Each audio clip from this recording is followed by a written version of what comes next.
Hello students. हम लोग exercise के डिस्कशन की बात कर रहे थे जिससे आपका कॉन्सेप्ट क्लियर हो जाए, आप एप्लीकेशन सीख जाएं, क्योंकि आने वाले समय में जितने भी एग्जाम होते हैं हर जगह न्यूमेरिकल, हर जगह एप्लीकेशन सीखे पूछे जाते हैं। तो अगर आप न्यूमेरिकल के एक्सपर्ट बन जाएंगे, क्वेश्चन के एक्सपर्ट बन जाएंगे, तो आपकी कॉन्सेप्ट क्लियर हो जाएगी, आपका हर जगह सिलेक्शन हो जाएगा। फिर वो चाहे बैंक हो, चाहे वो आईआईटी हो, चाहे वो नीट हो, चाहे वो एमबीबीएस हो, चाहे वो आपका जो भी एग्जाम हो, हर जगह आप सेलेक्ट हो जाएंगे। तो आइए हम अपने क्वेश्चन के उसी सीरीज को आगे बढ़ाते हैं, ठीक है ना। आइए डिस्कस करते हैं। Why sound wave is called a longitudinal wave. Sound wave को हम लॉन्गिट्यूडिनल वेव क्यों कहते हैं, आइए देखते हैं। आपको पता है कि वेव्स दो तरीके की होती हैं, एक लॉन्गिट्यूडिनल वेव और एक ट्रांसवर्ज वेव होती हैं। तो जिन वेव्स में मीडियम के पार्टिकल वेव्स के चलने के डायरेक्शन में ऑसिलेट करते हैं, मीन्स दोनों पैरेलल होते हैं एक दूसरे के, उन्हें हम लॉन्गिट्यूडिनल वेव कहते हैं। जैसे साउंड वेव इन एयर, ये लॉन्गिट्यूडिनल वेव का एग्जांपल है। Waves in a spring longitudinal wave का एग्जांपल है। लेकिन जिन वेव्स में मीडियम के पार्टिकल वेव्स के चलने के राइट एंगल से 90 डिग्री पर ऑसिलेट करते हैं, उन्हें हम ट्रांसवर्ज वेव कहते हैं। जितनी इलेक्ट्रोमैग्नेटिक वेव्स हैं सब ट्रांसवर्ज वेव होती हैं। ओके, तो आइए हम देखते हैं इसका आंसर क्या होगा। Sound wave as a longitudinal wave, when sound wave propagate means होता है ट्रेवल करना, आगे बढ़ना, चलना। Propagate in a medium, the medium particles vibrate along the direction of propagation of the wave. जब साउंड वेव किसी मीडियम में propagate करती हैं तो मीडियम के पार्टिकल वेव्स के प्रोपेगेशन की डायरेक्शन में ऑसिलेट करते हैं, so it is called longitudinal wave, इसीलिए इन्हें लॉन्गिट्यूडिनल वेव कहते हैं। आइए हम डायग्राम के थ्रू एक्सप्लेन करें। देखिए ये वेव जा रही है, वेव के डायरेक्शन ऑफ मोशन ये है, ये वेव की वेलोसिटी v है। ये मीडियम का पार्टिकल ओ पॉइंट के अबाउट देखिए ऐसे ऐसे ऑसिलेट कर रहा है। अब मीडियम के ऑसिलेशन की डायरेक्शन, वेव के चलने की डायरेक्शन दोनों एक दूसरे के पैरेलल है, इनके बीच में थीटा 0 डिग्री है, तो इसलिए ये लॉन्गिट्यूडिनल वेव है। तो जब भी साउंड वेव किसी मीडियम में प्रोपोगेट करती है तो मीडियम के पार्टिकल्स साउंड के वेव के चलने के डायरेक्शन में ऑसिलेट करते हैं, इसीलिए इन्हें हम लॉन्गिट्यूडिनल वेव बोलते हैं। क्या बोलते हैं? लॉन्गिट्यूडिनल वेव बोलते हैं। आइए सेकंड क्वेश्चन है, which characteristics of sound helps you identify your friend. Sound की कौन सी कैरेक्टरिस्टिक्स, कैरेक्टरिस्टिक्स मीन्स होता है बेसिक प्रॉपर्टी, साउंड की कौन सी कैरेक्टरिस्टिक्स आपको अपने फ्रेंड को आइडेंटिफाई करने में हेल्प करती है। तो जब आप फोन पर बातें करते हैं तो अपने फ्रेंड के फेस को नहीं देख रहे होते हैं, तब भी पहचान लेते हैं ये हमारा कौन सा फ्रेंड है हमसे बातें कर रहा है। या हमारे दो फ्रेंड हो जो डार्क में बैठे हों, जिनको हम देख ना रहे हो, तब भी हम पहचान लेते हैं कि हमारा कौन सा फ्रेंड है, ये हमारा कौन सा फ्रेंड है। तो साउंड के अंदर हम लोगों ने डिस्कस किया था कि क्वालिटी या टिम्बर एक ऐसी प्रॉपर्टी होती है जिसकी वजह से हम डिस्टिंग्विश कर लेते हैं कि अमुक साउंड किस पर्सन की है या किस म्यूजिकल इंस्ट्रूमेंट की है। तो इसका आंसर हो जाएगा क्वालिटी और timbre of sound is the property of sound by which we can identify our friend without seeing him. Sound की क्वालिटी या टिम्बर वो प्रॉपर्टी होती है जिसकी वजह से हम अपने फ्रेंड को सुन करके ही आइडेंटिफाई कर लेते हैं कि हमारा कौन सा फ्रेंड है। और आपको पता है कि क्वालिटी या टिम्बर जो है वेव फॉर्म पर डिपेंड करता है या नंबर ऑफ हार्मोनिक पर डिपेंड करता है, जबकि इंटेंसिटी या लाउडनेस एम्पलीट्यूड पर डिपेंड करती है, और पिच जो है वो फ्रीक्वेंसी पर डिपेंड करती है। तो साउंड की 3 कैरेक्टरिस्टिक्स प्रॉपर्टी होती हैं। एक लाउडनेस होता है जो कि एम्पलीट्यूड पर डिपेंड करता है, जिसकी SI यूनिट डेसिबल होती है। एक आपका पिच होता है जो फ्रीक्वेंसी पर डिपेंड करता है, और एक आपका क्वालिटी टिम्बर होता है जो वेव फॉर्म पर डिपेंड करता है। आइए देखें नेक्स्ट क्वेश्चन क्या है। Flash and thunder are produced simultaneously but thunder is heard, heard means सुनना, HEARD, heard a few second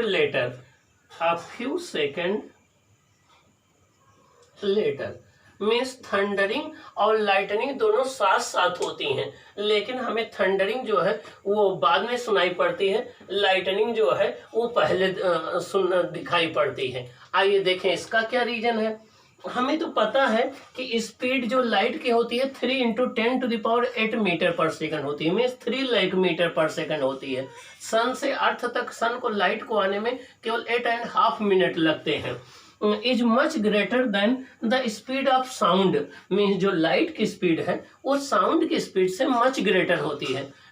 light की स्पीड है 3 × 10⁸ मीटर पर सेकंड, साउंड की स्पीड है 330 metre per second. So light takes much less time than that of sound and is heard and is seen earlier. इसलिए light को आने में बहुत ही कम टाइम लगता है in comparison to the sound. इसलिए पहले हमें जो है वो लाइट दिखाई पड़ती है, उसके बाद जो है हमें साउंड सुनाई पड़ती है। इसी तरीके से जब गन की फायर होती है तो उसकी पहले हमें फ्लैश दिखाई पड़ती है, तब उसकी साउंड सुनाई पड़ती है। जब फायर क्रैकर्स को हम दगाते हैं तो उसकी फ्लैशिंग पहले दिखाई पड़ती है, साउंड बाद में सुनाई पड़ती है। जब बैटमैन बैट को हिट करता है तो टीवी में हमें उसकी फ्लैश पहले सुनाई पड़ती है, दिखाई पड़ती है, उसकी साउंड बाद में सुनाई पड़ती है। इन सब का रीजन यही है कि लाइट की स्पीड जो होती है साउंड की कंपेरिजन में मच ग्रेटर होती है, इसलिए लाइट को पहुंचने में कम टाइम लगता है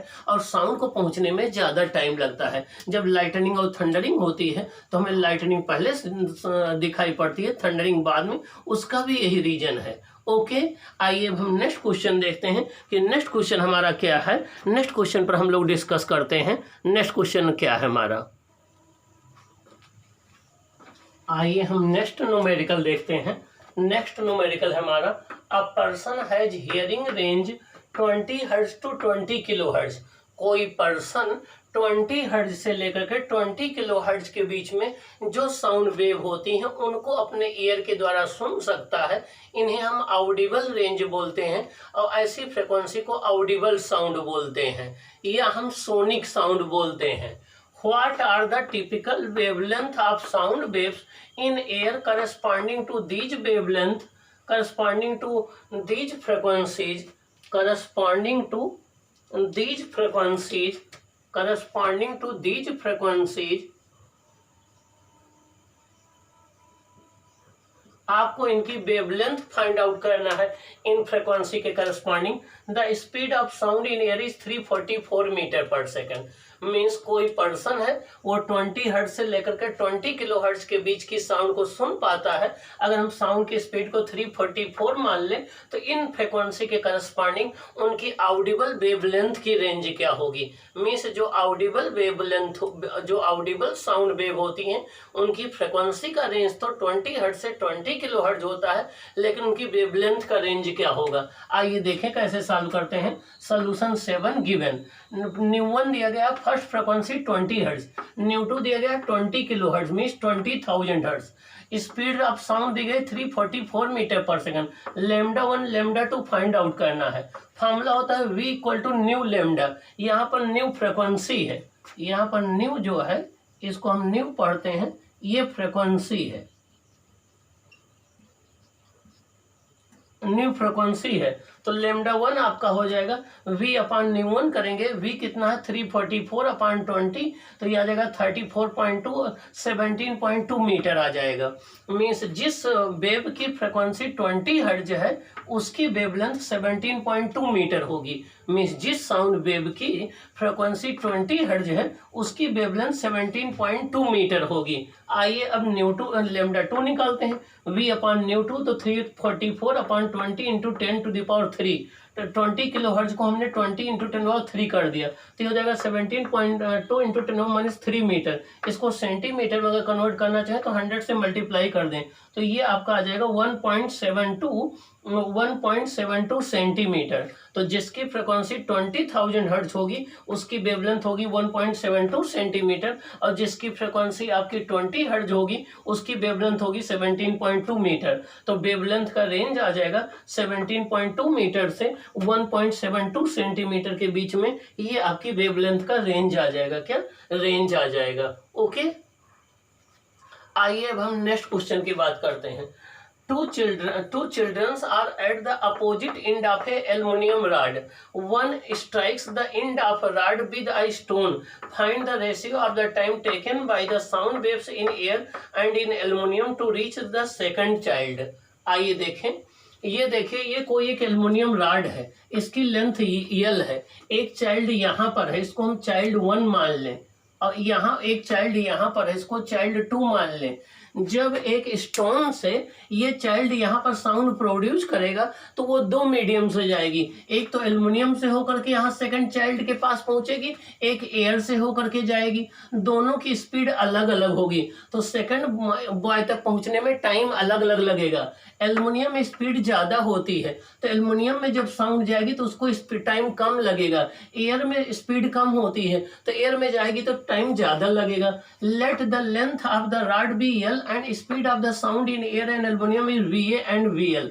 हमने मान लिया कि एयर में स्पीड कितनी है वी ए, एल्युमिनियम में कितनी है वी एल, लेंथ कितनी है रॉड की यल, तो टाइम इक्वल टू होता है डिस्टेंस अपॉन स्पीड। तो एयर में स्पीड हो जाए, एयर में टाइम हो जाएगा लेंथ अपॉन एयर में स्पीड, और एल्युमिनियम में टाइम हो जाएगा लेंथ अपॉन एल्युमिनियम में स्पीड। तो दोनों को डिवाइड कर दें, टाइम एयर में अपॉन टाइम एल्युमिनियम में हो जाएगा L upon V air upon L upon V aluminium. तो time in air upon time in aluminium हो जाएगा V in aluminium upon V in air. तो यहाँ से आपका time in air upon aluminium हो जाएगा 6420। ये होती है एल्युमिनियम में साउंड की स्पीड। ये आपके बुक में एनसीईआरटी की दी गई है, ये आपको पता होना चाहिए 6420 होती है। और एयर में 0 डिग्री सेंटीग्रेड 330 होती है, इसको डिवाइड करेंगे तो 18.5 अपॉन 1 आएगा। इसका मतलब ये हो गया कि एयर में जो टाइम लगेगा वो एल्युमिनियम के टाइम का 18.5 लगभग 19 टाइम्स ज़्यादा लगेगा। मीन्स जो एयर में साउंड को बॉय ए से बॉय बी तक जाने में जो टाइम लगेगा वो आपका एल्युमिनियम के कंपैरिजन में 19 टाइम्स ज़्यादा लगेगा। रीजन क्या है कि एल्युमिनियम में स्पीड वेरी फास्ट होती है, एयर में वेरी स्लो होती है, इसलिए उसको टाइम जो है एयर में ज़्यादा लगेगा और एल्युमिनियम में कम लगेगा। आइए नेक्स्ट क्वेश्चन देखते हैं, question number 9। The frequency of source is 100 Hz. How many times does it vibrate in 1 minute?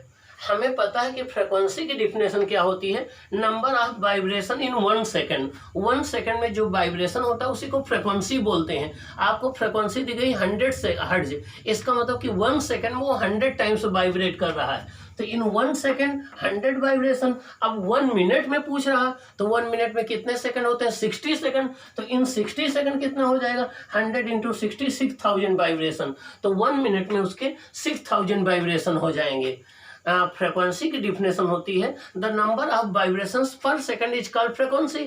आपको दिया गया 1 सेकंड में वो 100 टाइम्स वाइब्रेट करता है, तो 1 मिनट में पूछ रहा है, 1 मिनट इक्वल टू 60 सेकंड होता है, तो 60 सेकंड में पूछ रहा है, तो number of vibration in 1 second into time, तो मल्टीप्लाई कर देंगे तो 6000 वाइब्रेशंस आ जाएगा। ये क्वेश्चन नंबर आपका 9 हो गया। क्वेश्चन नंबर 10 कह रहा है does sound follow the same laws of reflection as light does. Explain करें, क्या साउंड रिफ्लेक्शन के वही लॉ को फॉलो करती है जो लाइट फॉलो करती है? यस, दोनों वही लॉ को फॉलो करती हैं। लाइट में भी angle of incidence equal to angle of reflection होता है और साउंड में भी angle of incidence equal to angle of reflection होता है। दूसरा, लाइट में भी incident ray, reflected ray and normal at the point of incidence all lie in the same plane. Sound में भी incident sound wave and reflected sound wave and normal at the point of incidence all lie in the same plane. तो जो laws of reflection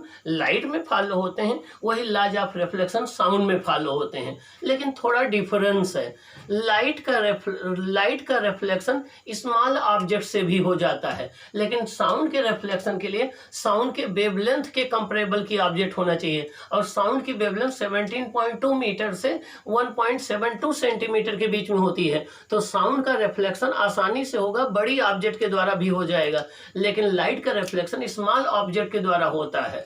दूसरी बात, जो medium sound के लिए rarer medium होते हैं वो लाइट के लिए डेंसर मीडियम होते हैं, और जो साउंड के लिए डेंसर मीडियम होते हैं वो लाइट के लिए रेयरर मीडियम होते हैं। एग्जाम्पल हम वाटर और एयर का ले लें तो लाइट के लिए वाटर डेंसर मीडियम है, उसकी स्पीड लाइट की वाटर में कम होती है एयर के कंपेरिजन में, जबकि साउंड के लिए वाटर रेयरर मीडियम है और एयर डेंसर मीडियम है। वाटर में साउंड की स्पीड ज़्यादा होती है 1500 मीटर पर सेकंड, जबकि एयर में जो है वो 330 मीटर पर सेकंड होती है। तो जो मीडियम लाइट के लिए रेयरर होता है वो साउंड के लिए डेंसर होता है, और जो साउंड के लिए डेंसर होता है वो लाइट के लिए रेयरर होता है। ये दोनों में डिफरेंस होता है। बाकी जो laws of reflection light rays follow करती हैं वही साउंड रेज भी फॉलो करती हैं। ओके।